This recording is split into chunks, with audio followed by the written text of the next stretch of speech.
Pregnant women ఉపవాసం చేయొచ్చా? వాళ్ళు ఫాస్టింగ్స్‌లో ఉండొచ్చా? ఫుడ్స్ స్కిప్ చేయొచ్చా? సో, బేసికల్లీ మనం ప్రెగ్నెంట్ ఉమెన్ అన్నప్పుడే మనం చెప్తూ ఉంటాం గదా! వాళ్ళు రెండింతలు తీసుకోవాలి ముందు కంటే కూడా అని చెప్పి. సో, వీళ్ళ ద్వారానే బేబీకి న్యూట్రిషన్ అనేది వెళ్తుంది. వీళ్ళు తినే ఫుడ్ ద్వారానే మనకి బేబీ గ్రోత్, బేబీ యొక్క డెవలప్‌మెంట్ అనేది మనం గమనించొచ్చు. వీళ్ళు ఫాస్టింగ్స్ చేస్తే గనక అక్కడ ల్యాక్ ఆఫ్ న్యూట్రిషన్ జరిగి మేబీ వీళ్ళకి తెలియకపోవచ్చు. బట్ ఇంటర్నల్‌గా బేబీ గ్రోత్ మీద అది పడొచ్చు. ఎందుకంటే వీళ్ళు తినే ప్రతి ఒక్క ఫుడ్, అందులో నుంచి వచ్చే ప్రతి ఒక్క న్యూట్రిషన్ బేబీ యొక్క చిన్న చిన్న ఆర్గాన్స్‌ని డెవలప్ చేయడానికి హెల్ప్ అవుతుంది. అది బ్రెయిన్ డెవలప్‌మెంట్ అవ్వచ్చు, ఐస్ డెవలప్‌మెంట్ అవ్వచ్చు, లేకపోతే ఇంకా ఏదైనా ఆర్గాన్ డెవలప్‌మెంట్ అవ్వచ్చు. సో, ఈ యాక్టివిటీస్ అన్నీ కూడా మనము ఈ ప్రెగ్నెంట్ లేడీస్ ఫాస్టింగ్‌లో ఉన్నప్పుడు మిస్ అవ్వచ్చు. ఇక్కడ ఏమవుతుందంటే ల్యాక్ ఆఫ్ న్యూట్రిషన్ అనేది జరుగుతుంది. సో, మనం ఎప్పుడైతే ల్యాక్ ఆఫ్ న్యూట్రిషన్ ఒక ప్రెగ్నెంట్ వుమెన్‌లో చూస్తామో, ఈవెన్ ఫర్దర్ కాంప్లికేషన్స్ కూడా బేబీ పుట్టినప్పుడు మాల్ న్యూట్రిషనిస్ట్‌గా పుట్టడము, లైక్ వెయిట్ ఎక్స్‌పెక్టెడ్ కంటే చాలా తక్కువగా ఉండడం, పెరుగుతున్న కొద్దీ మనం కొన్ని డిసెబిలిటీస్ గమనిస్తూ ఉండడం అనేవి జరుగుతూ ఉంటాయి.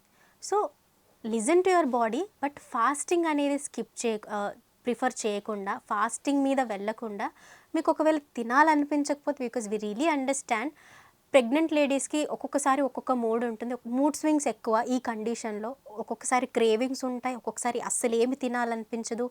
ఆల్సో వీటితో పాటు వాళ్ళకుండే సింప్టమ్స్, అది వామిట్స్ అవ్వచ్చు, నాసియా ఫీలింగ్ అవ్వచ్చు, లేకపోతే ఒక రకమైన ఫుడ్ మీద ల్యాక్ ఆఫ్ ఇంట్రెస్ట్ ఉండొచ్చు. ఇవన్నీ అర్థం చేసుకోవడం, వాటిని రెస్పెక్ట్ చేయడం కూడా చాలా ఇంపార్టెంట్. మళ్ళీ మీరు ఉపవాసం చేయకూడదు. ఉపవాసం అనే టర్మ్ మనం ఖచ్చితంగా యూజ్ చేయకూడదు. బికాజ్ ఉపవాసం ఇస్ నథింగ్ బట్ కంప్లీట్‌గా ఒక మీల్స్‌ని స్కిప్ చేయడం. బట్ మనం పుష్ చేసుకోవచ్చు. కొంచెం మెల్లిగా తనకి నచ్చినట్టుగా స్మాల్ అండ్ ఫ్రీక్వెన్సీ మెథడ్‌లో మనం పెట్టొచ్చు. మీరు ఒకవేళ తినడం మానేయకూడదు అని చెప్పి పుష్ చేసినా, ఫోర్స్ చేసినా కూడా వాళ్ళు ఒక రకమైన డిప్రెషన్‌కి గురయ్యే ఛాన్సెస్ ఉంటుంది. అండ్ ఆ ఫోర్స్ థింగ్స్‌ని కూడా వాళ్ళు డైజెస్ట్ చేసుకోలేరు. దాన్నే ఎక్కువగా వామిట్ చేస్తూ ఉంటారు. వాళ్ళు జనరల్‌గా ఉండే వామిట్ సెన్సేషన్ కంటే మనం ఫోర్స్‌ఫుల్‌గా తినిపించినప్పుడే వాళ్ళకి ఎక్కువ మూడ్ స్వింగ్స్ అనేవి వస్తూ ఉంటాయి. సో, వాళ్ళేంటంటే పర్టిక్యులర్‌గా ఆ టైమ్ జోనర్‌లో చెప్తే అర్థం చేసుకునేలాగా కూడా ఉండదు వాళ్ళకి ఒక్కొక్కసారి.